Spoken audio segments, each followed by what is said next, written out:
You might be sitting inside of a jail or a prison right now, but that doesn't mean you shouldn't be thinking about what you're going to become.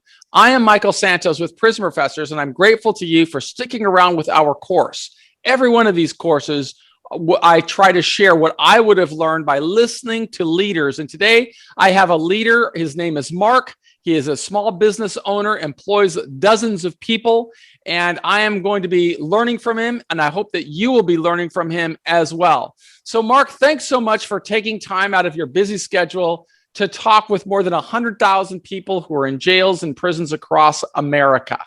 What I'd like you to tell them in the beginning is just, where are you from? What part of the country are you in right now? Thanks for having me, first of all. I appreciate the opportunity. I am from the Midwest, so currently right outside of Cleveland, Ohio. That's kind of where I grew up. Moved here from Michigan when I was first grade, and all my businesses have been started here in Ohio or Florida. And I know that you and I have had some offline conversations when we first started speaking about you contributing to our program. And I know that you've run several businesses, but we'll get into all of that, of how you began your career in business and how you created jobs for so many people. But why don't you tell us right now, what is the business? What kind of business are you operating right now? Currently, I have two businesses that we concentrate on. One is a franchise of Romeo's Pizza. We have currently three stores, and we're looking to expand and grow the business as much as we possibly can. And I also have a youth basketball training center for kids that's in the community in North Ridgeville, Ohio, which allows hundreds of kids an opportunity to play basketball and play in different leagues. So we've heard two things. Number one, he's a business owner, an entrepreneur. And two, he really believes in contributing to his community. And of course, those lessons coincide with many of the 10 modules that we teach in our course that helps people, I hope, prepare for success after prison. And we're going to dive deeper into those. But I want to ask, before we get into your background and what prepared you for a life in business, Mark, could you tell us how many people or how many jobs you would say you have created over the course of your career?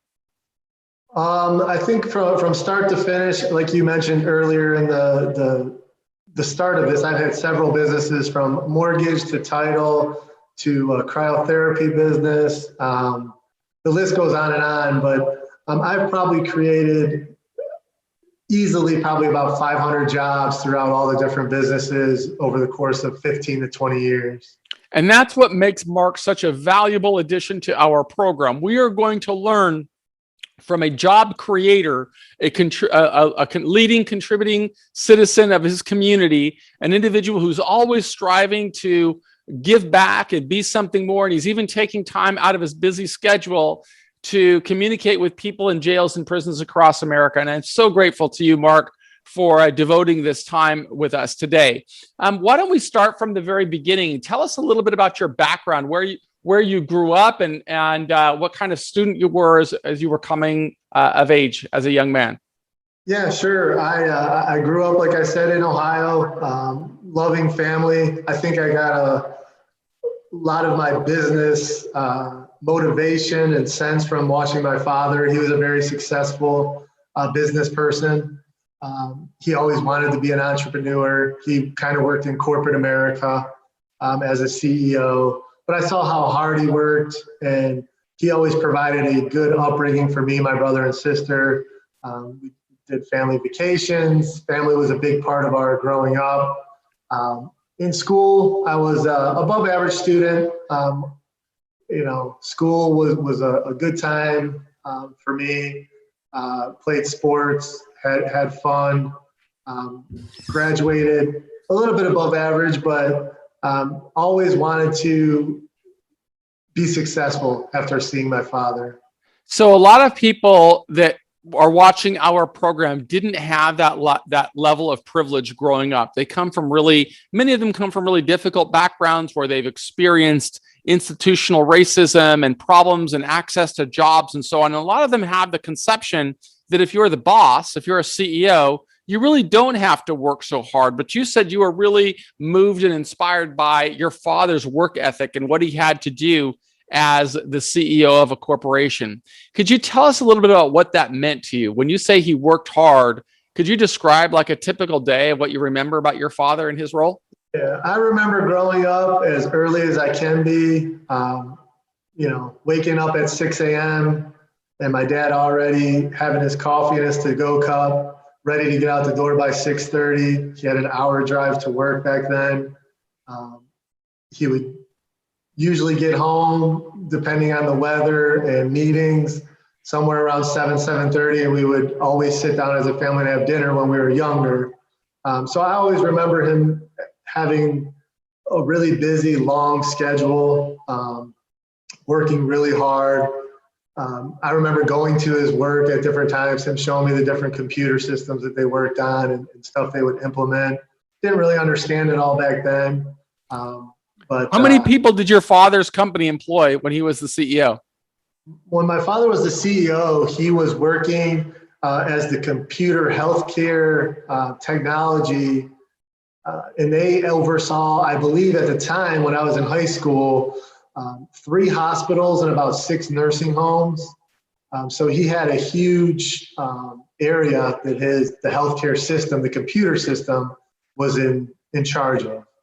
So there's a lot of lessons to be learned there for somebody who's sitting in jail or a prison. I heard one entrepreneur say that the role of an entrepreneur is really the only job where you work 80 hours a week in order to avoid taking a 40-hour-a-week job working for somebody else. Because a lot of people have the misconception that if you're the boss, you don't have to work that hard.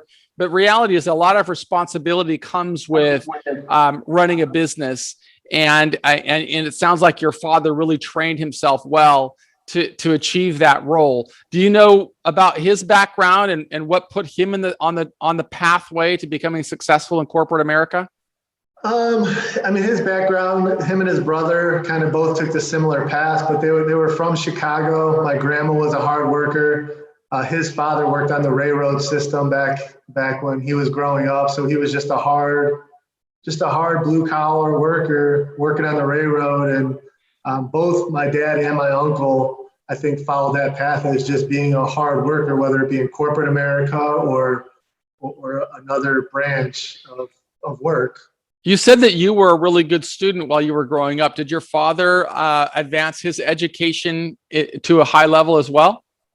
My father, he had some stories, some challenges in high school, but he did eventually, he did go back to college and complete his college degree later in life. And the reason he did that was to advance his career goals. You said that when you were growing up, you always wanted to be successful like your father. Could you tell us a little bit about the pathway, what you started to pursue after you graduated? You did graduate high school, I take it. Yes, correct. I graduated high school back in 1992. After that, I pursued college. I went to college first, not knowing exactly what direction I was going to go. I started off in criminal justice, and then I switched over to education. I thought at that point I wanted to work with kids. I really wanted to work with kids, wanted to coach sports. I thought the direction for me at that time was to help kids be successful. I saw a lot of kids who came from single family homes. I thought I could be a great asset teaching kids and coaching sports. And later in life, the coaching of sports I coached sports for over 12 years. I volunteer. I'm in contact with adult kids or adults that I coached as kids, and I touched their lives. But you said that when you started off in college, you started in criminal justice and then you switched to teaching. Is that right? Correct. Is that what you earned your college degree in? No, I did not earn my college degree. I had about a year left to go in the education. And at that time, when you started in criminal justice, what was your motivation with regard to studies in criminal justice? it kind of went down the same road of helping people. I was thinking about going through the criminal justice program and actually becoming a police officer or something where I could help or give back to the community. So it sounds like when you say you really wanted to be successful, you weren't talking about, you weren't driven to be successful financially. Success, it sounds like to you, meant living as a contributing citizen. Correct. I mean, I saw my father be financially successful, and I always wanted to be successful to provide for my family and have a similar childhood I could give to my children that we were able to have. And so what were the jobs that you started to take when you left the university and went into the job market? When I left the university, I came home and I started working waiting tables at TGI Fridays. I worked at TGI Fridays for quite a while, waiting tables, kind of living on my own in an apartment. After that, I took. Was that the first job that you took as a waiter? I worked out at college. I worked for UPS and Subway. I was working 2 jobs when I was at college. When you were taking those kind of jobs, because a lot of times people in jail or prison, they have to be thinking about the kinds of jobs that they want to pursue. And many of them have this idea, many people in prison live with this conception that it's going to be, they're going to start at a really very high level in the workforce just because they're older, or sometimes they feel entitled to it. At least that's what I learned while I was going through 26 years in prison. But when I listen to leaders like you, who've went on to build dozens of businesses and employed hundreds of people, I frequently hear that the pathway began taking entry-level jobs like you just described at Subway and working as a waiter and working at UPS. Could you tell us some of the lessons that you learned while working in those kinds of jobs and how they positioned you for new opportunities? Yeah, I mean, I truly believe that it's more about working hard than necessarily the position or the opportunity to start. At UPS, I unloaded trucks, and my goal there was to be the best truck unloader at UPS. And you learn different skills, being around different jobs, interacting with different people, seeing how your managers or your owners work, and kind of trying to take a little bit from everybody who you think is doing a good job in a certain area. If you can pull a little bit of positives out of coworkers and managers and owners, it gives you a good base to kind of build what you would want to be or where you'd want to go. And where did you want to go at that stage in your life? To be completely honest, at that stage of my life, I probably wasn't sure exactly where I would go or end up. I know I wanted to be successful, and I wanted to try to build something for myself that was going to be a successful business. And when did you get started, and how? What was your pathway to getting started? My pathway to getting started in my own kind of career and business was I ended up taking a job at Frito-Lay. A friend got me a job at Frito-Lay, working in the warehouse, loading trucks with chips every night. And on the weekends, I played in a men's football league with a lot of my friends. And 2 of those friends actually were opening up a mortgage business. And they offered me and another guy on the team a job. And I really went back and forth with it up front. I wasn't sure what I wanted to do. I just got promoted at Frito-Lay. I'm like, maybe this is my career. Not that I wanted to do that. So I took a leap of faith in the mortgage business. And but before we got to the mortgage, when you were at Frito-Lay and you thought that might be a pathway to a career, obviously Frito-Lay is a big global corporation with many opportunities. Your role there was working in a warehouse. Is that right? Correct. And you while you were working in that warehouse job, I assume you had that same work ethic where you were saying, I'm aspiring to be the best offloader for UPS. I'm aspiring to be the best warehouse man at Frito-Lay. Was that your ambition? Absolutely. And did you anticipate that working as hard as you possibly can and developing a solid work ethic, developing good relationships with other people, Did you have some idea that that might help escalate you or accelerate your progress for the company and allow you to grow with new opportunities? Yeah, it always seems like when you were that person, whether it be at UPS, they're moving you to the last truck of the night, or Frito-Lay getting everything done, and they're moving you around and then offering you different promotions. It always seemed that was the path to be more successful. So the harder you work and the more incremental opportunities open for you. And if you, when you were at that time before you transitioned to mortgages, did you like have any pathway that said, okay, if I stay here in 5 years, I'm going to be at this level, or 10 years, I'm going to be at this level? Did you set goals with that level of clarity? Yeah, I think you start with goals, just simple goals there, working in a warehouse.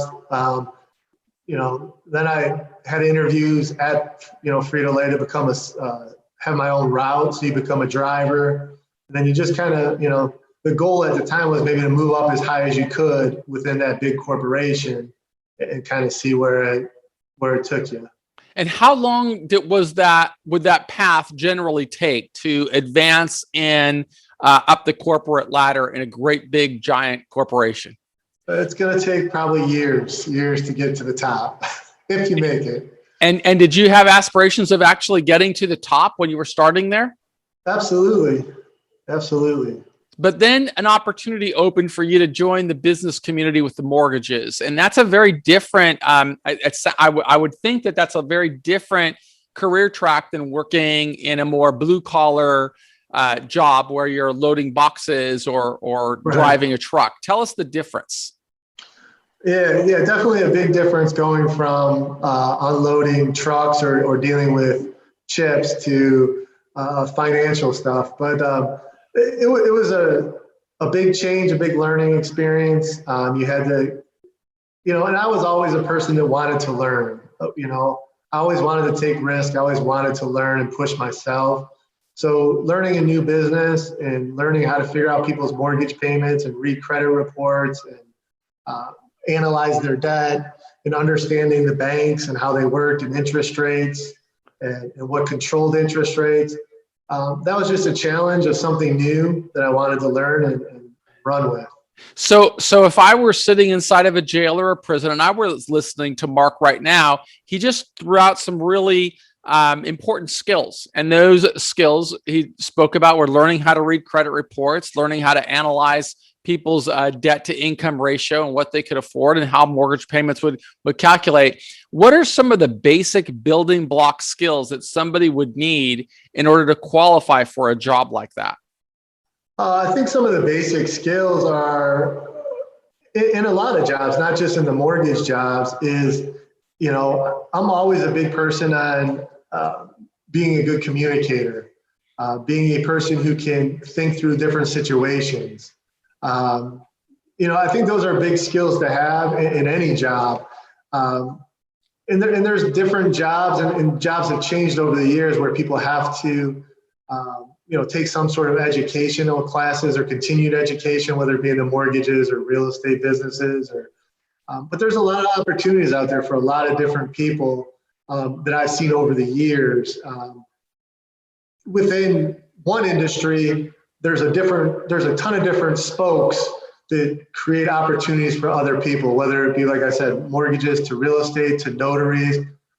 There's a lot of need for people who can, go take their notary test and learn to be a notary and close loans. And so just being around all those different people in the title business, the real estate business, realtors, you have to have good communication to build your business.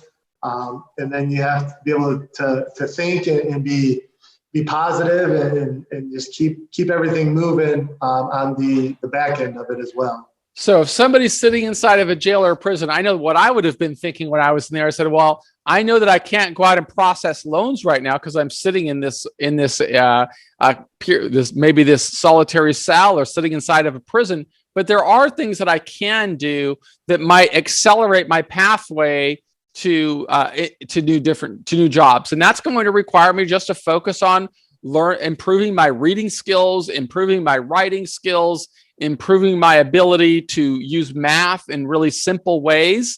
Because if I don't understand or have a real strong fluency with arithmetic, subtraction, multiplication, and division, it's going to be difficult to comprehend mortgage payments or debt to income ratios and all these other types of math skills. But like we just heard from Mark, it doesn't only apply to the finance sector. Regardless of what industry you're in, if you can develop those skills, if a person has those skills, many more opportunities open. Tell us about how your career really evolved in the mortgage space once you started. The mortgage space, it was something that I went into not knowing much about. I worked for 3 years to kind of develop my understanding of the business and relationships and communicating with others in the industry, different bank reps. After 3 years, I decided to approach the owners of the company who gave me the opportunity and ask them if he would help me start my own company. I wanted to pull away and do my own company. And he was open to it. He kind of gave me some of the pros and cons. And after 3 years, I decided to open my own mortgage company as a broker with all the relationships I developed over those 3 years. And I hired about 15 people right off the bat with one office. We had one office and 15 people to start. And if you fast forward just in the mortgage business, 8 years, 7 years later, I had 4 offices in multiple states. I became an owner of a title company as well that employed several people in 2 different states, and we were licensed in probably 15 states across the country. So I grew the business significantly in about 6 years on my own. So a lot given to us right there that anybody should be able to learn from. I know that I did. In fact, for those of you who've gone through the course, know that while I was in prison, I was developing relationships with leaders like Mark and trying to leverage those relationships to really recalibrate my life and make sure that I could come back to society successfully. And just as Mark did, I was successful in finding people that would help me go into business. And since you know how I did it, I want to hear how Mark did it, because it was a story like he just mentioned to me that would have inspired me, saying, wow, I may not have any resources, I may not have any experience, but if I can persuade other people to believe in me, new opportunities are going to open. Mark said that he had no experience in the mortgage space, but he found somebody to effectively help him go into business for himself, first by giving him a job, then by recognizing that he's worthy of investing in, and then helped him build a business that he went on to grow to sounds like a pretty extraordinary levels. Mark, I'd like to hear, to the best of your ability, help our audience understand all of the incremental steps you think you had to take that made you stand out as a shining star to that employer that agreed to help you get started. Yeah, I think it goes back to kind of what we mentioned before and we talked about, and it's, I've always took the approach, whatever job you're doing, whether it's unloading trucks, sweeping the floor, doing mortgages, waiting tables, to do the job the best you can do and be the best floor sweeper there is, to be the best truck unloader, to be the best mortgage loan officer. I've always taken that approach. And it's always paid off. And I think back in the mortgage industry, for several years, our company put out a newsletter. The company I worked for had 6 different mortgage offices. I started off as a loan officer. About a year after that, they moved me to a branch manager of a location. Not only that, they put out the newsletter every month that said who the top mortgage officer in the company was. And my goal every month was to be the top mortgage loan officer in the company and be the top person throughout the company the whole year. And I did that. And I remember my second year in the business telling my dad, I said, Dad, I think this year I'm going to try to set a goal to make $100,000. I said, I'm going to do everything I can to make $100,000. My dad said, that's a lot of money. It's taken me years and years and years to ever get close to that. If you can make $100,000, I'll bet you $1,000 that you can't do it. And that was my second year in the business. And I ended up that year being the top person in the company. And I actually made $101,000 that year as an employee. So that is the real value that setting goals does for a person. When we set really clear goals, we kind of push ourselves. We give ourselves a reason to get up in the morning. And that's what I'm hoping that you're doing if you're going through this course. You're not only listening to Mark, you're not only going through the lessons that he worked so hard to create to accompany this course. We want you to be thinking in those same terms of setting goals for yourself, pushing yourself harder. You may not have an opportunity to earn $100,000, $101,000 a year while you're sitting inside of a jail or prison, but the decisions that you're making today will have an enormous influence on what opportunities are going to open for you in the future. So you stayed in that mortgage business, you differentiated yourself from all of your peers and colleagues, and it sounds to me like because you did so well, the owner chose to invest in you and allowed you to get started on your own. But you said you started with 15 people. Tell us the pathway, because that's a whole new skill of hiring people, creating payrolls, managing them, giving them the tools they need to succeed. Can you walk us through how you made that transition? We heard you made a transition from being somebody at Subway, being somebody at UPS, being someone at Frito-Lay, then going into the mortgage business and being a superstar mortgage loan originator and mortgage broker, and then growing to becoming an employer and hiring people. What are the different skill sets that you had to learn to make that transition?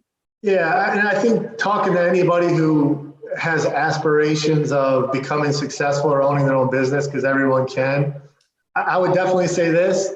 It's always a challenging skill set, and there's always stuff that you're learning. You're constantly learning every single day, and there's always new skills. You're dealing with, like you said, a whole new set of problems.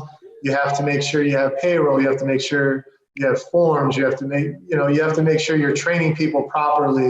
You have to make sure you have a good work environment for them so they can be successful. People don't want to work if it's not, they can't be successful. They want to have an opportunity to grow like I did, and you want to offer that opportunity to them.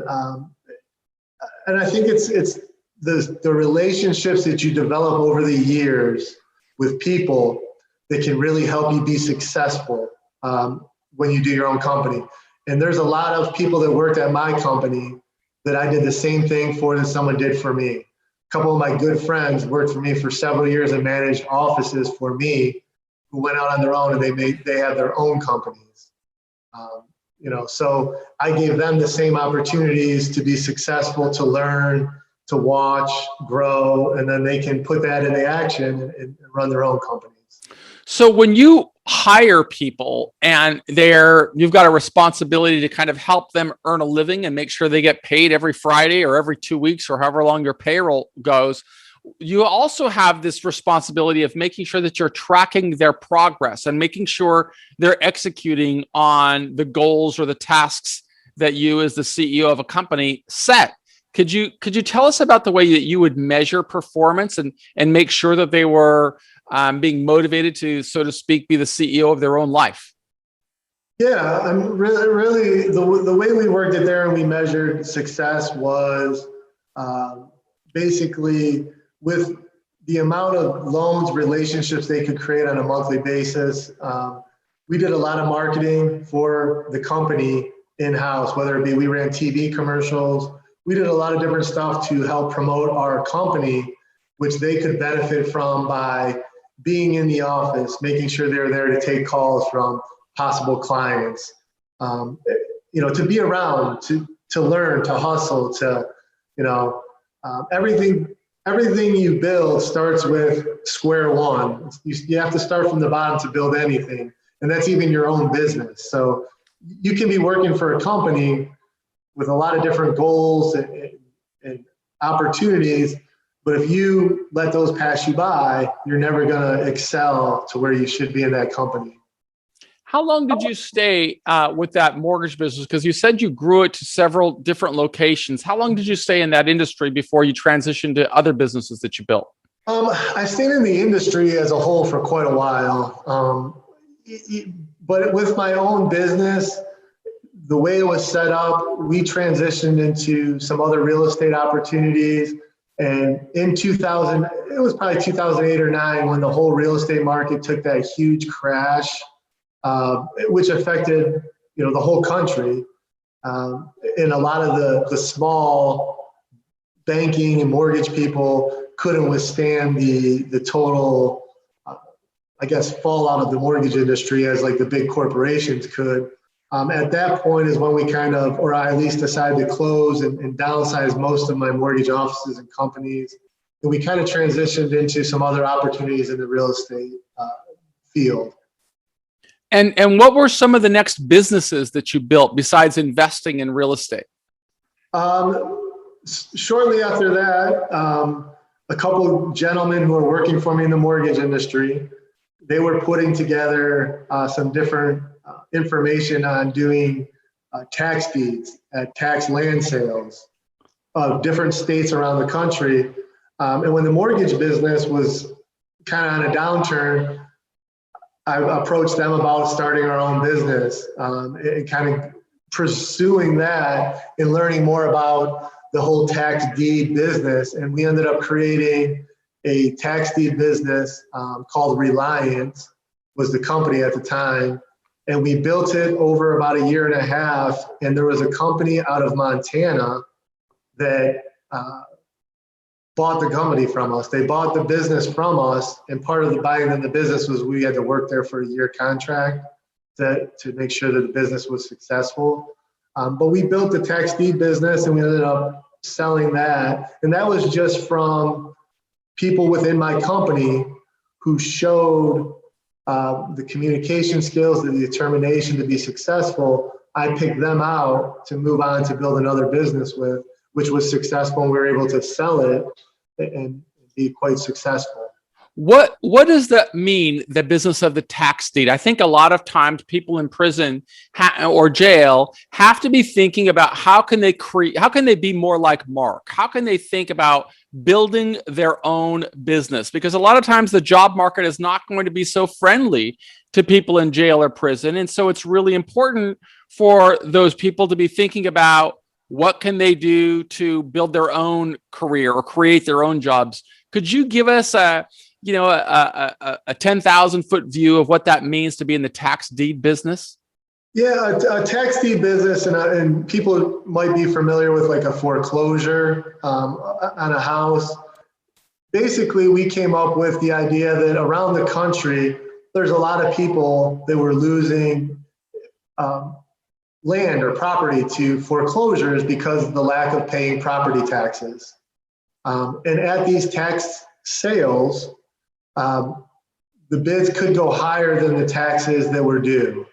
So meaning you could have lost your property for $5,000 of property taxes, but you or I could have went to the auction and we could have paid $20,000 to own that property. Well, the county would take that money back, the $5,000, but that $15,000 is what's called an excess from the tax auction. That money belongs back to the original owner, which most of these original owners were financially down on their luck, weren't paying their bills, were having a hard time. So when you called them and told them that, yeah, we feel horrible that you lost your property, but you do have an opportunity to collect this $15,000 from the county, we would show them how to do it and give them the correct paperwork to fill out and get to the county for a small fee. That's kind of what the business was based on. And we did a lot of business out of Florida and Alabama and some of the southern states to build that business. Is that still a viable business? That is still a viable business, yes. What types of licenses does somebody have to get into that business? For that business itself, you just have to create your own company. You don't need any specific license to attend these auctions or to get the public data from a tax sale. You can request, a lot of it's been moved to online now, but when we were doing it, we would go to the counties and you could research the tax sales and the amounts of excess. through their tax sale logs and books. But that's a business where you don't need a specific license or anything like that. It gives people the opportunity to be successful owning their own business doing that. Well, as long as somebody has developed the skill set that you've developed over many years, which you described as developing communication skills, developing math skills, developing management skills, organizational skills. These are and a strong work ethic. All of that is something that an individual could start working on while that person was in prison. And to the extent that they learned that business, they wouldn't have to go out and feel prejudiced because of somebody that doesn't give them a job. They could create their own, as you just said. Do they need a lot of capital to start a business like that? Because it sounded to me like you're actually providing a service and people are paying you when they get paid. Correct. Yeah, that's a business where you don't need a lot of capital to start. That's coming from a franchise world where you have to open up, let's say, a pizza shop, and you have to buy pizza ovens and walk-in coolers and build outs, and there's much more of a financial investment up front than other jobs that you can create for yourself. Whether it be in the tax deed industry or I mentioned like a notary, there's a lot of things you can do that don't cost you a lot of capital to get started. And people need to realize that even though there may be some licensure or regulations in industries like being a notary, for example, that doesn't mean that if you're somebody that's in jail or prison that you cannot get those credentials. I mean, certainly many of you who've gone through our course know my partner or one of my partners, former partner, Sean Hopwood, who was a bank robber, and now he is a lawyer and a law professor. Everything has to do with how well you can sell yourself and you can develop these skills and get people to believe in you. That's what Mark has been doing his entire life. He did that when he advanced in different careers just by differentiating himself with a solid work ethic, starting out in blue-collar jobs, then persuading a business owner to kind of kickstart him and get him going in his own mortgage business. And then he went out to create a whole new industry or a whole new business in the tax business. What recommendation would you give to somebody? And maybe this is something we could kind of weigh on you to gather a little more information, because I think that's a skill that would attract a lot of people in jail or prison. What are some of could you give us like a couple of steps of what they'd have to do to get started in that business? Yeah, I mean, really in that business, a lot of it is just doing some research. There's a couple of key things in that business, and I'd be more than happy to expand on it and even do more. So if people were interested in having a blueprint to start a small business like that they could use and it'd be helpful, I would love to do that. But a couple things for sure. A lot of it is done online, so you just got to get familiar with having the skills of using a computer and kind of exactly what you're looking for at different counties. Some counties have them online, and you can pull up the reports from the sales online. Like I said, other ones you have to go to the counties, but that's going to give them a basis of at least getting started as far as computer skills. And then after that, it's just some paperwork that they have to present to the county, which they can get from the county. What if they had access to capital? Would they be able to, would that help them in some kind of way, maybe buying the asset itself? Are there opportunities if you have that skill of understanding tax deeds and they have some capital? Is that an opportunity for people? Absolutely. We did that as well. I mean, there's a lot of times a piece of property would go to auction, and you can attend the auctions in person, or some are online. I'm sure a lot of them are online based on what we're going through in the country. But yes, if you have capital, you can bid on any piece of property at that tax deed auction, and you can get properties for as low as hundreds of dollars, thousands of dollars. And some of the properties are pretty valuable. I mean, you can get, I can tell you from our company, there was a property in Florida that sold that a lady had, that her money that she collected, and when we received the check from the county, was $110,000 that she got back from the auction. So you can get a lot of different properties if you have capital, where you're not spending tens of thousands of dollars. You might be spending $1,000 or $2,000 to have a valuable property that's maybe worth 20 or 30. Well, none of that happens unless an individual really develops the mindset of personal development and figures out what ways that person can create something out of nothing. And it sounds like Mark really has an expertise as an entrepreneur in finding these opportunities. And I may, take you up on trying to get a little bit more information because we're really passionate about trying to share as much information as we can to people in jail or prison. But it all starts with doing the work that Mark has already agreed to do, and that's participate in this lesson plan, develop your critical thinking skills, develop your writing skills, develop your math skills. You will really sow seeds for any type of business opportunity that a person wants to create. I know that you went on to build other businesses. You're just an individual who starts a lot of other ventures. And in these last 10 minutes or so that we have together, walk us through how it was that you got started in other businesses that you launched after the real estate and tax business.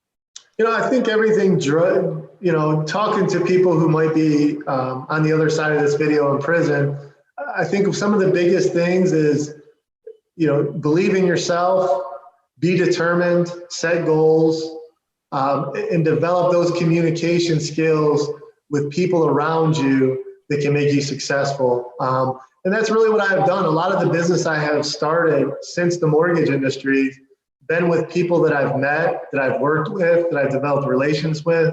I've owned restaurants with, a couple guys I went to high school with and got into the restaurant industry. Me and another guy that I went to high school with, we started a cryotherapy center. And what's a cryotherapy center?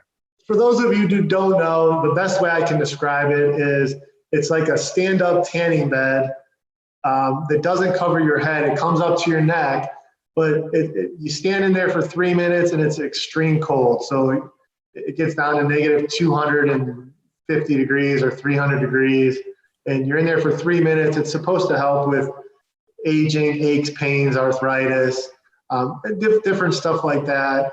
And when you started that business, that is a little bit different from deploying your time and your energy in the tax, finding tax deeds. This sounds like you did need some capital to start it. How much capital does it take to start a business like that? Because there's a lot of people in jail and prison that are very focused on fitness.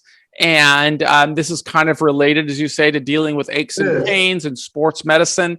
What type of capital does it take to start a business like that? And what defines success in a company, in a cryo business? Yeah, cryotherapy. It is, like you said, it's people who are health conscious, health driven. Me with the cryotherapy business, as far as capital goes, it's all about finding a location, and you can finance the unit if you're able to do that, which is very helpful. But a business like that is something where you can start a business for $25,000 to $40,000 with very minimal probably overhead. You're going to have the machine, and to be successful in a business like that, it's in the health industry. You need to offer some different services, whether it be physical therapy, whether it be hire a massage therapist to come in and do massages in your place. There's different stuff you can buy as far as compression. People can relax and get compression done on their legs. There's water beds you can buy that give you massages. The more services you can offer, obviously, the more people you can market to and draw into your facility. Mm-hmm. Well, none of that is possible, of course, if a person doesn't invest time, first of all, in developing good personal organizational skills, management skills, communication skills, critical thinking skills. There's just so much that a person can be doing in prison, which is why when I was incarcerated, listening to stories of leaders like you, it just really inspired me to want to read more books or learn from leadership, because I know that leadership leaves us clues. And I'm getting a lot of clues from you about the importance of having a good work ethic and developing communication skills.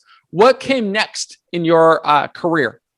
After the restaurant, the cryotherapy, we kind of turned to the two businesses I'm doing now, which is the Romeo's Pizza franchises. Why Romeo's Pizza? How did you find that franchise and why did you select it?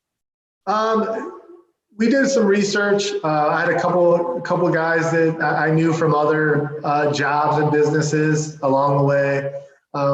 We did research. We checked out some other ones, Marco's, Romeo's, a bunch of them, and we actually met the ownership at Romeo's. And I think that's what sold us. Their communication skills to us, their view of their company and their business and what they wanted to build kind of struck a nerve with us. Because that's what you want to be successful. And to be successful, you have to be around successful people. You have to be around people who have a vision that supports your vision. You're not, if no one puts any time or effort into you being successful, it's going to be hard to be successful in a franchise type environment. You really need people who have that same vision. Well, that's another important lesson that you've just given to us. And that's just to be very selective about the people with whom you associate. If you're inside of a jail or a prison, you do have that choice. You can even choose to associate with nobody and just be by yourself. Or you can choose to associate yourself with other people who are thinking about creating value for the community, creating jobs, creating opportunities. And the more a person invests in himself, the more the opportunities are going to open for that person. How long did it take from the idea of saying, I'm going to start a pizza franchise till the time that you were actually baking pies and serving customers? Serving pizza. Yeah, any advice when starting a business, I would say don't rush into it, number one. Do your research, talk to people, talk to other franchise owners, and we did that. It was about a year. We talked to them. We visited two other franchises. We kind of put it on the back burner for several months. And about a few months after that, we found a location. It was a pizza place that went out of business. So we were able to minimize our starting costs. So if people in prison don't have that capital, there's ways to find other opportunities. So when we found our first 3 pizza shops, they were all second generation pizza places. So they had the oven in there, they had the walk-in coolers, which minimizes your starting cost. You're not building a pizza place from scratch. So there's a lot of stuff that you can do to be successful. A lot of people get online and say, I want to own a Dunkin' Donuts or Taco Bell. And someone says, well, you have to have $1 million to build it. That's not necessarily the case. You can find the right location, and a lot of that stuff might already be in place for you, so your cost is minimal. And when you started building that business and you started hiring people, could you tell us a little bit about the ways that you try to incentivize excellence in your team, how you keep your team with you, growing with you? Because it's a whole different, it seems to me it would be a whole different market hiring people at the pizza store versus hiring people at a mortgage industry where people are building long-term careers. Or are people building long-term careers with a company like yours? That's a great point. Kind of couple thoughts on that. We want people to come to our company who want to build a career. We want people who want to be that best pizza maker. We want them to become a shift leader. We want that shift leader to become an assistant manager. We want that assistant manager to become a general manager. We want that general manager to help us open up additional stores and become a district manager. So we want those people that want to build careers with us, that want to be there and aren't happy just making a pizza on line 1. We want people to be successful. And I think that's just a general rule, whether it be in the mortgage business, the pizza business, the UPS. You want individuals, like I said before, if you're sweeping the floor, you want to be the best floor sweeper. If you're making a sandwich, you want to be the best sandwich maker. If you're the best mortgage person, you want to be the top loan officer. If You know, if you're in Romeo's making a pizza, you want to make sure you want to talk and you want to say, hey, I want to be a shift leader. How do I become a shift leader? Once I become a shift leader, how do I become a manager? You know, you want to show that you can develop skills and be productive in whatever you're doing. Well, none of that happens if somebody doesn't have the right attitude. And what I'd love to do right now, Mark, is just kind of recap what I learned from you and what I would have been learning from you had I gone through the course that all of our participants have gone through. And I'm just going to kind of go over those 10 modules, because if I were sitting in prison, this is really what prompted the entire courses, all the courses that we create. Is before somebody's going to do something, you've got to really define, before somebody's going to change his life, that person's got to define success. And Mark spoke about how he defined success as a young man. He's looked for a role model and he found it in his father. And he decided to set really clear goals to get an education, to get into business, to be the hardest working guy on the job, to really differentiate himself from everybody else. And that's something that, regardless of where you are right now, it's something you can be doing. You can define success in your life, given where you are. You can set clear goals. You may not be able to be a mortgage broker making $100,000 a year right now, but you could definitely set goals like reading more books or developing better writing skills or developing better communication skills. And all of that is going to accelerate possibilities for you, just like it did for Mark. That's what I would have learned from him. And then if I make that investment in defining success and setting clear goals, I got to take the third step, which you've learned about in our courses, and that's make a commitment. We're listening to a man who didn't build one business or 5 business. He built many businesses, creating entirely new industries. When the economy tanked and the mortgage business or the real estate market went south, he found a way to reinvent himself, going after tax deeds and bringing value to consumers. Doesn't happen if you don't first develop strong communication skills. Fourth, you've got to be able to see yourself as doing something bigger. And even when he talks about going into Romeo's Pizza, he had this vision of growing his pizza store chain. He didn't listen to people who said you need $1 million to start. He found a way by finding it, as he called it, a second generation pizza store with the ovens intact. I would be thinking about that if I were in prison. Where do I see myself in years to come? And how can I emulate Mark's leadership, his personal leadership? 5, you've got to take action. Regardless of what business you're going to pursue, even if it's taking a job at Subway or at UPS, you've got to take action and say, I'm going to be the best on the job as I could possibly become. I remember Mark's telling us that he set goals of saying, I am going to be the number 1 person in this company. And he held himself accountable for it, which is the 6th project. Yeah, the 6th part of our course is you've got to hold yourself accountable. He told his dad, I'm going to make $100,000 a year. And his dad, sounds like they had a really close relationship, but Mark still had to prove himself and he had to do it. And he had to make sure that he got up in the morning early and did whatever it took to become successful.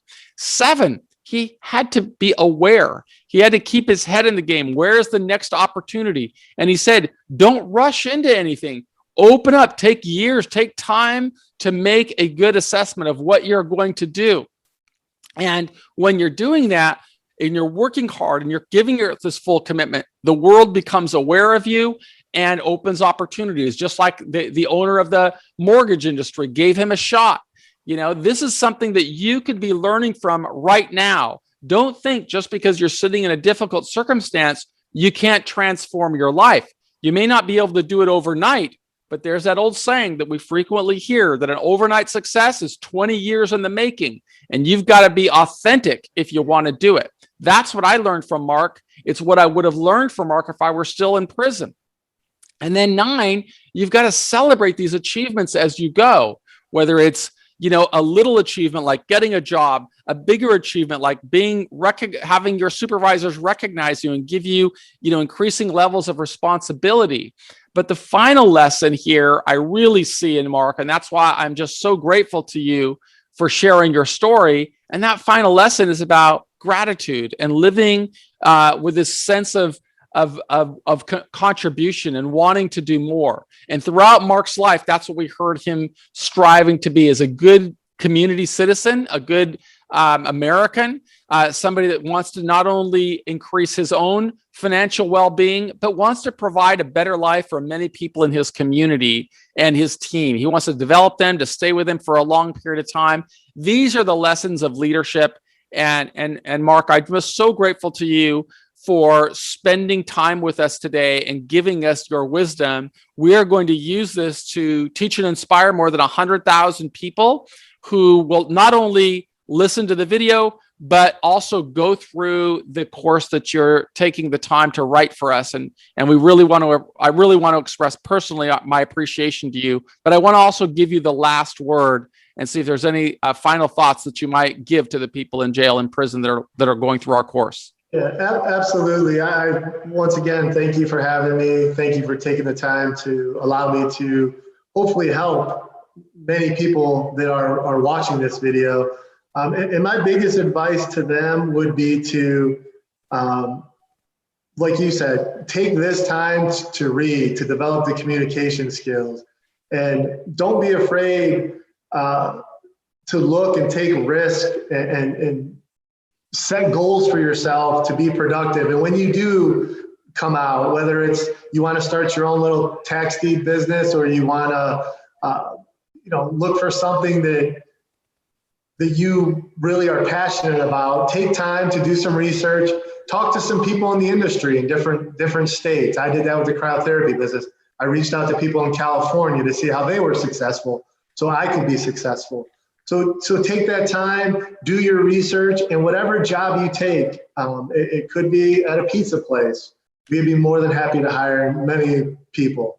But when you're there, be the best person you can be, because that's going to lead to your overall success. You will grow and be more successful the harder you work and the more you put into it. Well, we're very grateful to you, Mark, for sharing your inspiring story. We wish you continuing success. I know you're really busy with more than 50 people working for you and multiple businesses, and yet you took the time out of your busy day to share it with people in jail and prison. And on a personal level, I want to thank you. Absolutely. Thank you so much for having me. You are now a prison professor. Thanks. Thank you.